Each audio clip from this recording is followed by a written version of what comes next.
సరస్వతీదేవి ఎలా ఆవిర్భవించిందో మీకు తెలుసా? సృష్టికి మూలకర్త అయిన బ్రహ్మదేవుడు లోకాలను జీవరాశులను సృష్టించాడు. కాని అతని చుట్టూ నిశ్శబ్దంగా శూన్యంగా ఉంది. సృష్టించిన జీవులకు రూపమున్నా వాటికి జ్ఞానం లేదు, చైతన్యమూ లేదు. ఆ అంధకారాన్ని తొలగించి జ్ఞానం నింపాలని బ్రహ్మదేవుడు తీవ్రంగా తపస్సు చేశారు. ఆ తపస్సు ఫలితంగా ఆయన నోట్లో నుంచి ఒక దివ్యమైన రూపం ఆవిర్భవించింది. ఆ రూపమే శ్రీ సరస్వతీదేవి.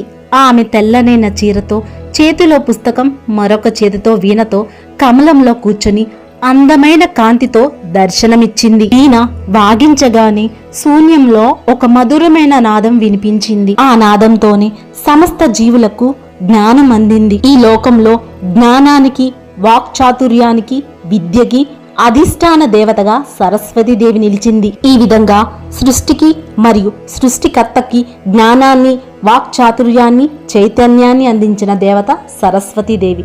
ఈ వీడియో గాని నచ్చితే చిన్న లైక్ చేయండి.